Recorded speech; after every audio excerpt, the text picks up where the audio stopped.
भी इसके लिए मानसिक रूप से तैयार हो जाएंगे। और इसके लिए पहला काम है कि आप अपने सेल फोन को ऑफ कर लें। आपसे निवेदन है आपके सामने उपस्थित सरोवर के किनारे और उधर खड़े वट वृक्ष के नीचे ही युगों पहले भगवान श्री कृष्ण ने गीता का अजर अमर कालातीत और कालजयी उपदेश दिया था। आज हम आपके लिए उसी विस्मयकारी वृतांत का पुनः निरूपण करेंगे।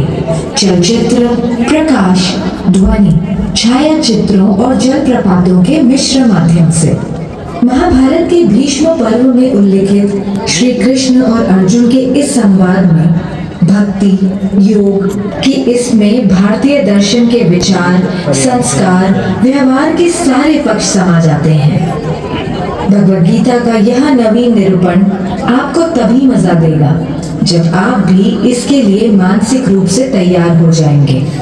और इसके लिए पहला काम है कि आप अपने सेल फोन को ऑफ कर लें। आपसे निवेदन है कि इस शो की रिकॉर्डिंग ना करें क्योंकि यह कैमरा को नहीं आपकी आंखों को सुख देगा। तो कृपया अपने फोन बंद कर लीजिए। दादू फोन बंद कर रहे? ये उस वजह शाश्वत है, सर्वव्यापी है, सार्वभौम है। प्रस्तुत है श्रीमद् भगवद गीता।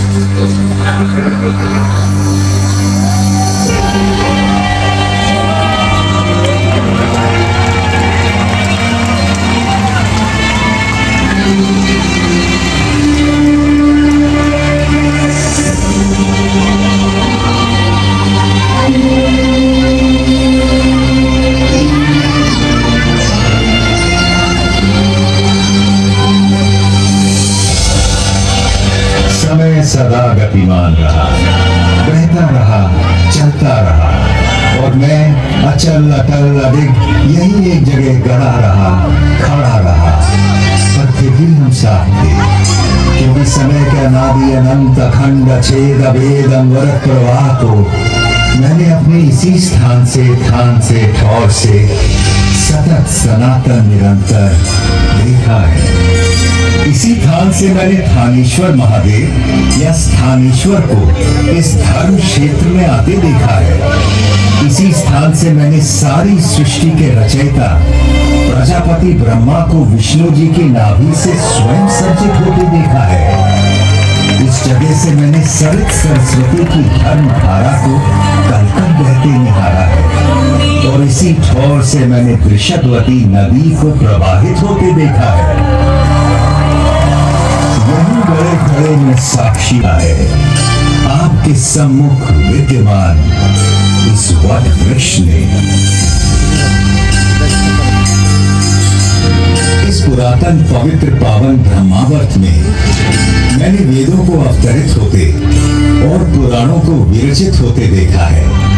फिर अष्टांग धर्म स्थापित करने वाले सत्यनिष्ठ दानी दयालु प्रतापी राजा कुरु के समय मैंने इस धर्म क्षेत्र को कुरुक्षेत्र कहलाते भी देखा है।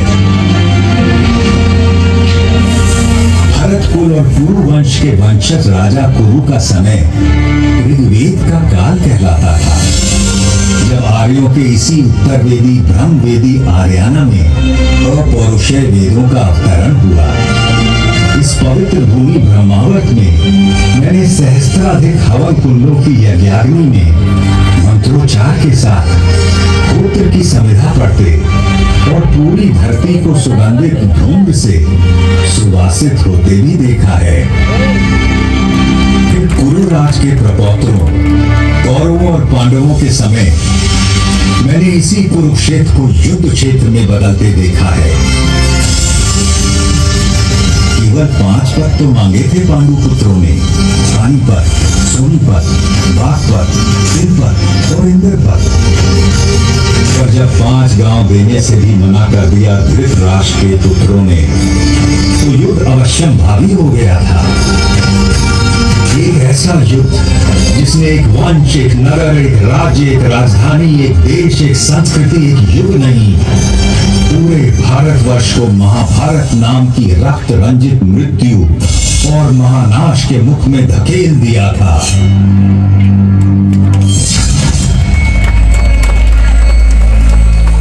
सच कहें तो महाभारत का युद्ध उसी दिन शुरू हो गया था जब जुए के मादक और मारक खेल के लिए धृतराष्ट्र के पुत्रों ने पांडवों को हस्तिनापुर के अपने प्रासाद में आमंत्रित किया था। जिसे द्यूत का व्यसन हो उसे जुए की चौपट से दूर रखना असंभव होता है। पांडवों की ओर से युधिष्ठिर पासे फेंक रहे थे और कौरवों की ओर से मामा शकुनी। एक एक कर सारे गांव धन धान्य और संपत्ति पांडव हारते चले गए। दूसरे भाइयों ने बड़े भाई को आगे खेलने से रोकने के अनेक यत्न किए, किंतु जैसे ही युधिष्ठिर मानने को होते शकुनी उन्हें और उकसा देता। ऐसा कैसे हो सकता है कि पांडवों के बड़े राजकुमार के पास एक भी दाव लगाने के लिए कुछ भी न हो? और कुछ तो होगा, कोई रथ घोड़ा, दास दासी, चाकर भृत्य, स्त्री। हाँ, एक चीज है मेरे पास, मेरी पत्नी द्रौपदी।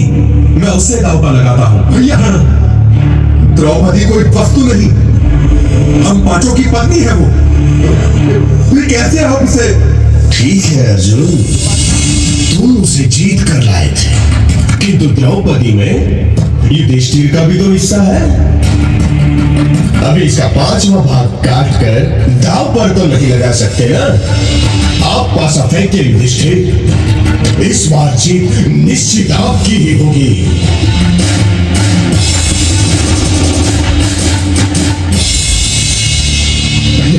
नहीं,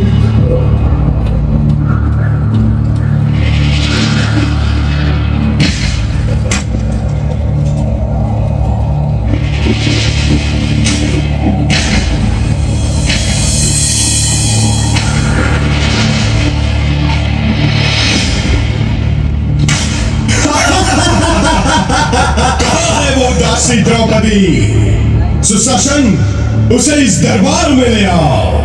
दुनिया तो देखे कि मैंने आज क्या जीता है।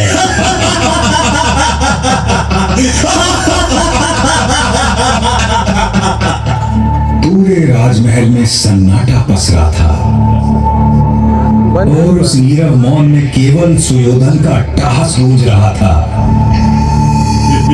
इधर सुशासन द्रौपदी को उसके केशों से घसीटता हुआ दरबार के बीचों बीच ले आया था।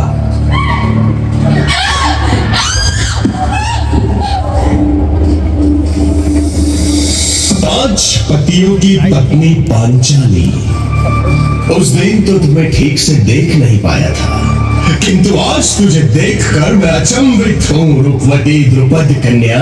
अभी भी ना तूने मुझे ठीक से देखा है, न जाना है, वरना तेरी हिम्मत ना होती इस तरह मुझे भरे दरबार में घसीटने की। पापी! सही तो कह रही है, अभी तूने मुझे न ठीक से देखा है न जाना है। सुशासन, चलो निर्वस्त्र कर दो इस दासी को। बस कर सुयोधन, तेरी हिम्मत कैसे हुई मेरी पत्नी का ऐसे अपमान करने की? सुशासन, दूर हट जा। यदि तूने द्रौपदी को छुआ भी तो मैं तुझे जीवित नहीं छोड़ूंगा।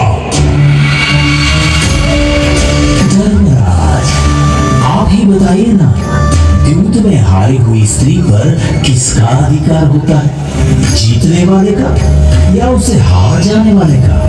अपनी आंखों के सामने इतना अधर्म तो न होने दीजिए धर्मराज। मौनम सहमति लक्षणम। पुत्र सुशासन, निवस्त्र कर दो इस लंबी दासी को। कैसा पाप किया है आपने धर्मराज? अपनी पत्नी को मनुष्य नहीं, एक सूक्ष्म संपत्ति समझकर दांव पर लगा दिया। रोको इन्हें अर्जुन। नवा भीष्म, आप तो हमारे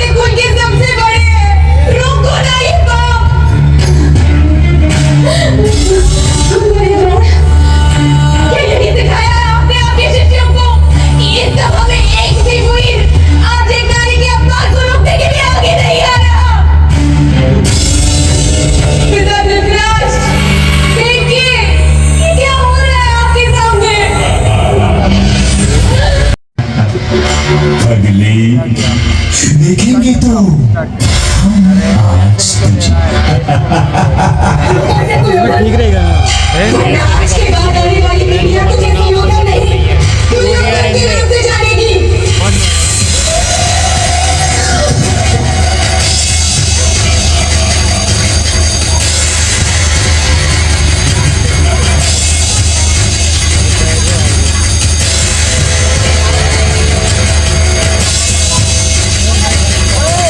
हे सखा, हे कृष्ण, हे कन्हैया, कोई बचा सकता है लाज अपनी इस सखी की।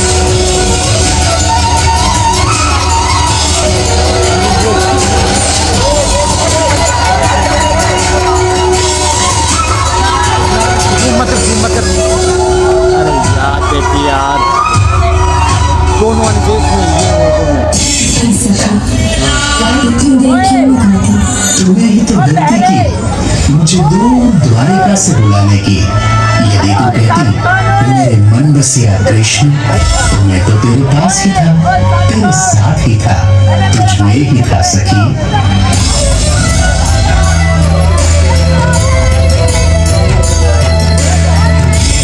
कृष्ण ने उस दिन अपनी सखी कृष्णा की लाश को बचा ली। इस जघन्य अपराध संपूर्ण स्त्री जाति के इस अनादर के बाद संसार को प्रलयंकारी युद्ध से बचाना केशव के लिए भी संभव नहीं था।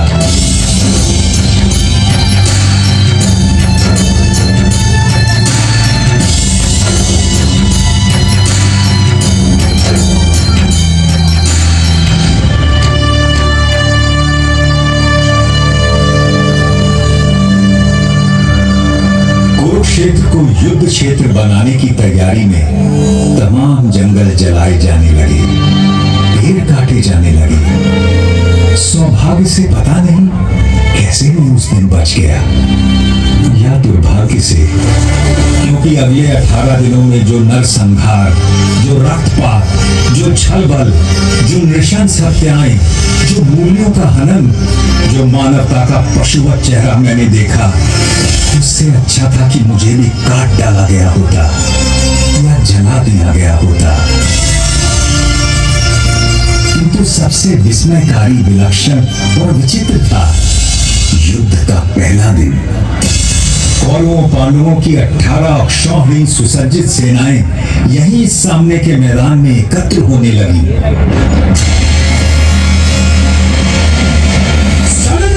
धड़क धड़क हर्षों की चमक चमक, बाणों की किरणों में हालों की दमक दमक,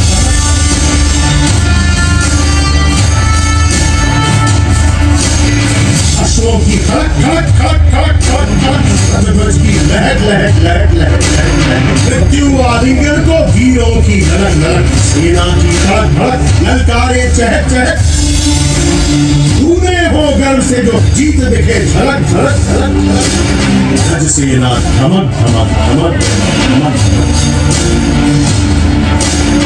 अग्नियस्त्र धड़क धड़क धड़क धड़क। जय जय जय कौरव कहीं पांडव जय घोष धड़क, जय जय जय कौरव कहीं पांडव जय घोष धड़क, जय जय जय कौरव कहीं पांडव जय घोष धड़क।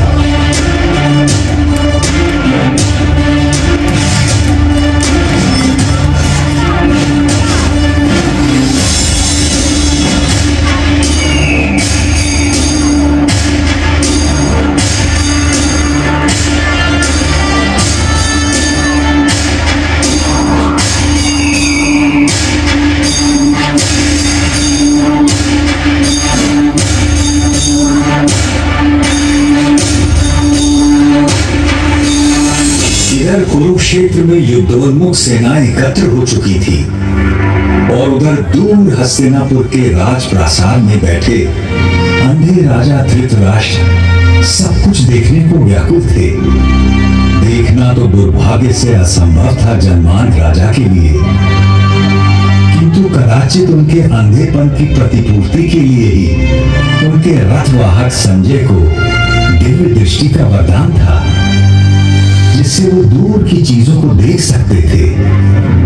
व्यथित धृतराष्ट्र ने संजय से पूछा, धर्मक्षेत्र कुरुक्षेत्र में जब मेरे और पांडु के बेटे युद्ध के लिए एकत्र हो गए हैं, तो संजय उन्होंने क्या किया है?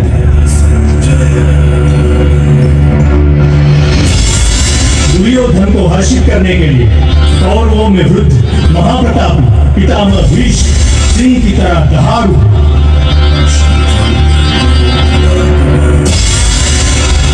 और उन्होंने युद्ध का शंख फूंक दिया है। उनके इंगित पर अनेक शंख, रणभेरियां, ढोल, मृदंग और रणसिंगे एकाएक बज उठे हैं। दूसरी ओर श्वेत अश्व वाले बड़े रथ में आरूढ़ धनुर्धर अर्जुन और उनके साथ ही माधव कृष्ण बैठे। उन दोनों ने भी अपने अपने दिव्य शंख पांचजन्य और देवदत्त बजा दिए। उधर भीम ने अपना पौंड्र शंख बजाया तो युधिष्ठिर ने अनंत विजय में फूंक मार दी। पांडवों की ओर से और भी अनगिनत शंख बज उठे हैं स्वामी, और उनके विस्फोटक कोलाहल आकाश धरती कंपित हो, और आपके पुत्रों के साथियों और समर्थकों के हृदय भी कांप गए हैं महाराज। जब पांडु पुत्र अर्जुन ने देखा कि अस्त्र शस्त्र चलने ही वाले हैं, तो उसने भी अपना धनुष गांडीव उठा लिया। किंतु तभी एक विचित्र बात हुई।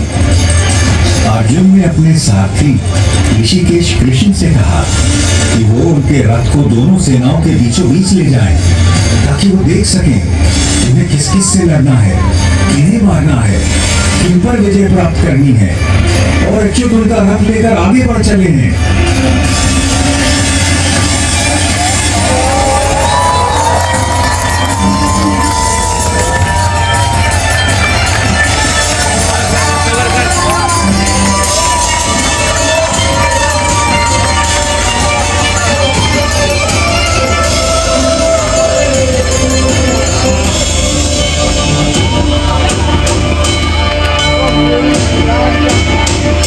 अर्जुन ने देखा कि सामने भीष्म और द्रोण थे। उसने देखा कि सामने खड़े सभी शत्रु योद्धा उसके पुरखे और दादा हैं, उसके आचार्य और मामा हैं, भाई बेटे पोते और पूरे जीवन के संगी साथी हैं। उसने देख लिया कि सामने खड़े मरने मारने को आतुर लोग सब उसके अपने थे, और व्यथित होकर वो बोल उठा, कृष्ण, न मुझे विजय चाहिए, न राज्य, न सुख। हमें राज्य मिले भी तो क्या होगा? भोगों का हम क्या करेंगे? जीने में क्या रखा है? ये सब के सब मेरे आचार्य, मेरे गुरु, मेरे पिता, मेरे ताऊ चाचा, मेरे बेटे, मेरे बाबा दादा मामा पोते साले ससुर सगे संबंधी हैं। मैं इन्हें मरवाना या मारना नहीं चाहता केशव, चाहे मेरी जान भी क्यों ना चली जाए। भले ही 3 लोगों का राज्य मुझे मिल जाए, फिर तो थोड़ी सी भूमि की बात ही क्या। हमारा यह आदताई है कि तू वो है तो हमारे बंधु ही।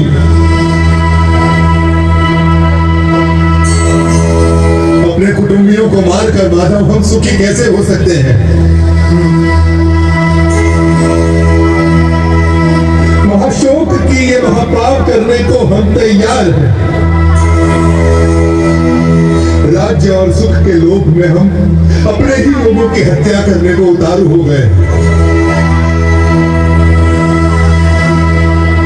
धृतराष्ट्र के 800 शस्त्रों से सुसज्जित बेटे भले रण में मुझे मार डाले तो भी मेरे लिए यही उचित और स्वीकार्य होगा। अर्जुन की ये विषाद योग दशा देखकर उसके सारथी श्री कृष्ण कदापि चिंतित नहीं हुए, बल्कि उसकी बातें सुनकर ऋषिकेश कृष्ण कुछ हंस पड़े और अर्जुन से बोले,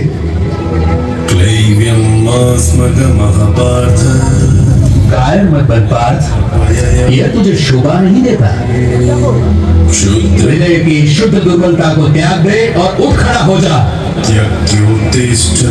तू तो परंतप है, तेरा काम है शत्रुओं को हराना, बैरियों को मारना। इस देह में आकर हमारी आत्मा बचपन, जवानी, बुढ़ापा इन सभी अवस्थाओं को प्राप्त करती है और फिर एक देह से निकलकर दूसरे देह में चली जाती है। इस देह परिवर्तन को देखकर कोई भी देह बुद्धि व्यक्ति कभी भ्रमित नहीं होता है अर्जुन।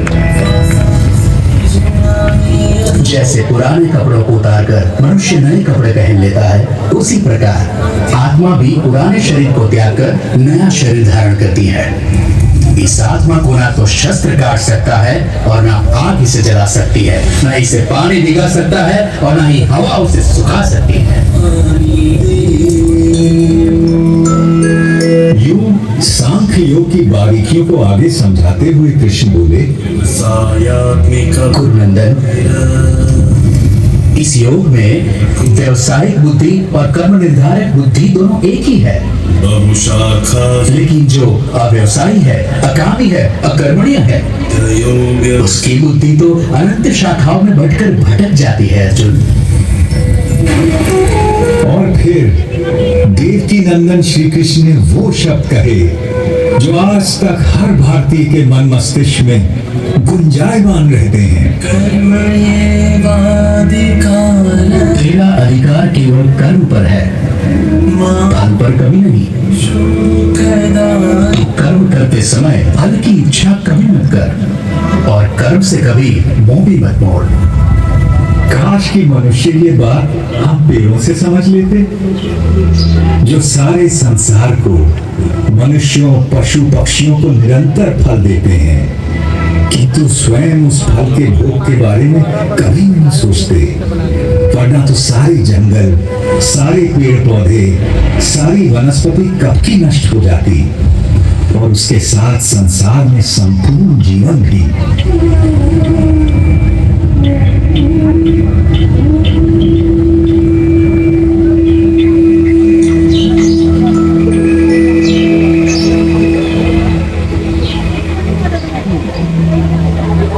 आपकी बातें मिली जुली सी है जनार्दन, और आप मुझे भ्रमित कर रहे हैं। कृपया निश्चित करके कोई भी एक बात कहे जिससे कि मेरा कल्याण हो देवकी नंदन। और आपका जन्म तो कई युगों के बाद हुआ था, सतयुग, त्रेता युग, फिर आप सब कैसे जानते हैं कि आरंभ में ये सब कहा गया था? भरतवंशी अर्जुन, जब जब धर्म का ह्रास होता है और अधर्म बढ़ता है, तब तब मैं अपने आप को स्वयं सर्जित करता हूँ। भले लोगों की रक्षा के लिए, बुरों के नाश के लिए और धर्म की स्थापना के लिए मैं बार बार अवतार लेता हूँ, हर कल्प में होता हूँ।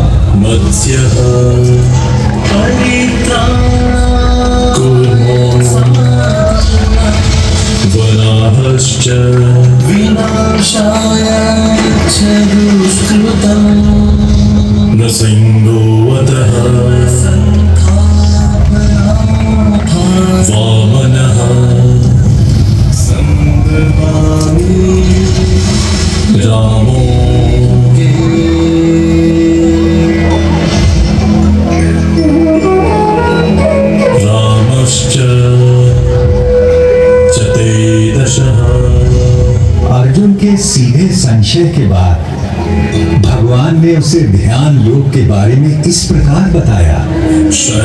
श्रद्धावान, खोजी और इंद्रियों को जीत चुके व्यक्ति को ही ज्ञान प्राप्त होता है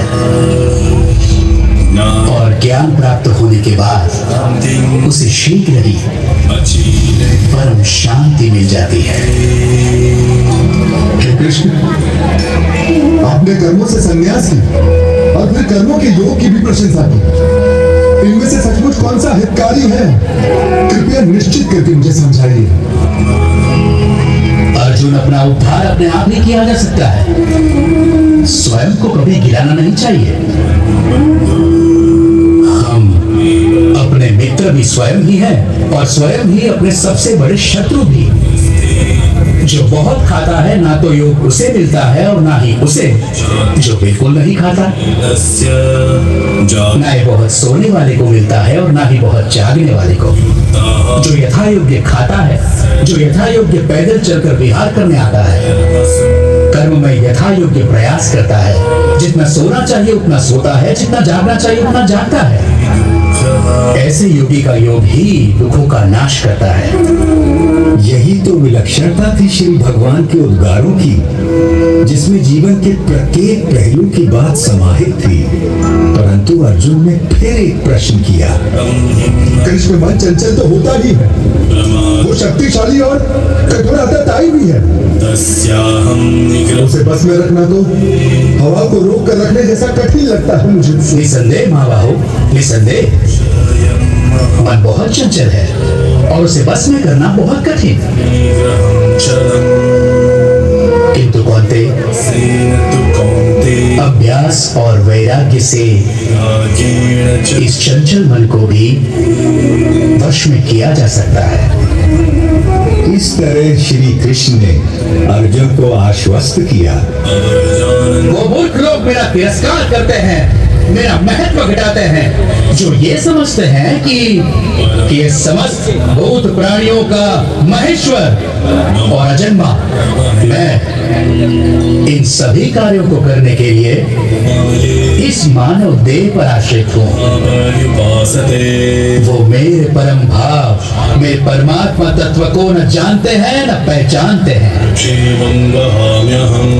किंतु मैं पुष्पं फलन्तोऽयम्, पत्र, पुष्प, फल, जल, जो कोई भी मुझे भक्ति भाव से अर्पित करता है, मैं ऐसे भक्त का हर उपहार बिना किसी भेदभाव के स्वीकार करता हूँ। ये सब जो आपने मुझे बताया है केशव, उसे मैं 100% सच मानता हूँ। आपका रहस्य ना तो देवता जानते हैं और ना ही दानव। किंतु अपना योग और विभूति एक बार फिर से और विस्तार पूर्वक बताइए ना जनार्दन, क्योंकि आपकी वाणी और वचनों को सुनकर मुझे तृप्ति नहीं होती। अर्जुन के इस प्रश्न के उत्तर में श्री कृष्ण ने उसे विश्व रूप दर्शन योग के बारे में ज्ञान दिया। आकाश में सहस्त्र सूर्य एक साथ निकल आए तो उनका संवेद प्रकाश भी उस महात्मा की दमक की बराबरी शायद ही कर सके। इसलिए तो उठ, यश कमा, शत्रुओं को जीत, इस समृद्धशाली राज्य भोग। इन सबों को तो मैंने पहले ही मार दिया है, तुझे तो बस निमित्त बनना है पांडव। मेरे पास केवल वो लोग आ सकते हैं जो अपने समस्त कर्म मुझे अर्पित कर देते हैं, जो मेरी ओर उन्मुख हो, जो मेरे भक्त हो, जो इस संसार के सभी भूत पदार्थों और प्राणियों के प्रति शत्रुहीनता की भावना रखता हो। केवल वो ही मुझे प्राप्त कर सकता है पार्थ। शनैः शनैः अर्जुन का मन कुछ स्थिर होने लगा और जिज्ञासु होकर उसने श्री कृष्ण से पूछा कि कुछ भक्त हमेशा सतत उनकी उपासना करते रहते हैं और अन्य उनको अक्षर और अव्यक्त मानकर उनकी उपासना करते हैं। अब प्रश्न ये है कि उन दोनों में से वो स्वयं किसको अच्छा योगी मानते हैं? भगवान ने बड़े धीरज से उत्तर दिया। मेरा वो भक्त मुझे प्रिय है जो द्वेष नहीं करता, जो समस्त भूत पदार्थों और प्राणियों का मित्र है, जो सब पर करुणा करता है, जो निर्मम है, निर्मोही है, निरंकार है, जिसमें मैं नहीं, जो अपने को कर्मों का कर्ता नहीं मानता, जो सुख और दुख दोनों को एक समान समझता है, जो क्षमा से भरा हुआ है। मेरा वो भक्त मुझे प्रिय है जो संतोषी है, सदा योगी है, आत्मा को जीतने वाला है, इरादों का पक्का है और मन बुद्धि सब मुझ पर अर्पित करता है। जनार्दन, बहुत से लोग जो शास्त्र में बताए गए तरीके से हटकर पूजा यज्ञादि करते हैं, उनकी आस्था कैसी है? भारत, सबकी सबकी श्रद्धा अपने अपने व्यक्तित्व और स्वभाव के अनुरूप होती है। योऽयं पुरुषो यो मनुष्य श्रद्धा का पुतला है। एव सः जिसकी जैसी श्रद्धा होती है वैसा ही वो होता है। अर्जुन ने एक अंतिम प्रश्न किया। महाबाहु ऋषिकेश, केशिनी शूदन, मैं संन्यास का और त्याग का तत्व भी जानना चाहता हूँ। इनमें से सचमुच कौन सा हितकारी है ये भी समझना है मुझे। काम्यानां कवि, मेधावी और विद्वान एक बात अच्छी तरह से जानते हैं कि संन्यास उन कर्मों का परित्याग है जो फल की कामना से किए जाते हैं, और दूसरे विवेचक सभी कर्मों के फल के त्याग को ही त्याग मानते हैं। सात्विक कर्ता वो है जिसमें आसक्ति नहीं होती, जो अहमवादी नहीं होता, जो धैर्य और उत्साह से भरा होता है, जो काम के पूरा होने ना होने में सिद्धि असिद्धि में भी निर्विकार रहता है। इसलिए हे पार्थ, तू सभी धर्मों का त्याग करके मेरी शरण में आ, मैं तुझे सब पापों से मुक्त कर दूंगा। तू शोक मत कर। पांडव श्रेष्ठ महाबाहु अर्जुन। अर्जुन, आपकी कृपा से मेरा भ्रम नष्ट हो गया है, स्मृति वापस लौट आई है, संदेह दूर हो गए हैं, और अब मैं दृढ़ हूँ कि अब से आपका क्या करूंगा। अर्जुन के मन से विषाद, करुणा, ग्लानि, शंका और निराशा छूमंतर हो गए, और अर्जुन ने अपना गांडीव उठा लिया और प्रत्यंचा तान दी। अब महाभारत होने को कोई नहीं रोक सकता था।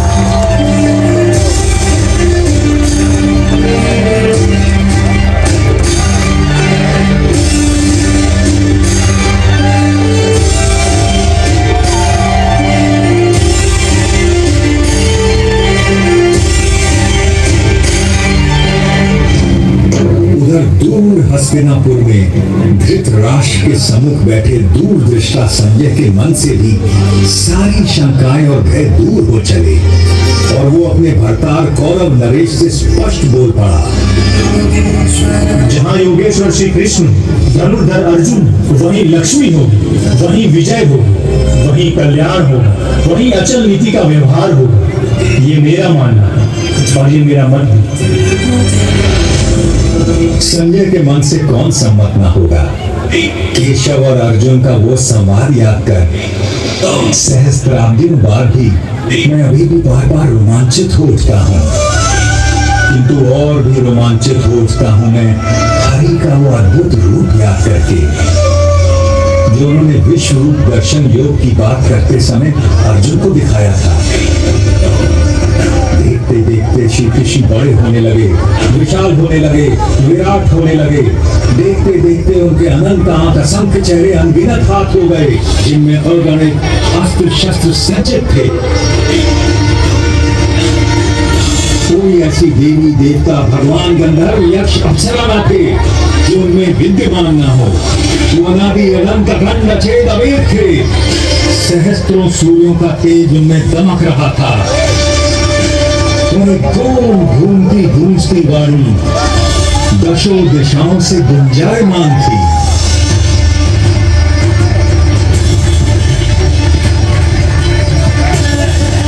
मैं अक्षर हूँ, अनिर्देश्य हूँ, अव्यक्त हूँ, सर्वज्ञ हूँ, चिंतन से परे कूटस्थ हूँ, अचल हूँ, भूत हूँ। मैं ही भूतों के भीतर स्थित आत्मा, उनका निजित्व, उनका अपनापन हूँ। आदित्यों में मैं विष्णु, प्रकाशपुंजों में सूर्य, नाभिकों में मारीची, नक्षत्रों में चंद्र, वेदों में सामवेद, देवताओं में इंद्र, इंद्रियों में मन, प्राणियों में चेतना, रुद्रों में शंकर, यक्षों में कुबेर, वसुओं में अग्नि, पर्वतों में मेरु, पुरोहितों में बृहस्पति, सेनापतियों में स्कंद, जलाशयों में समुद्र, महर्षियों में भृगु, वाणी में ओम, यज्ञों में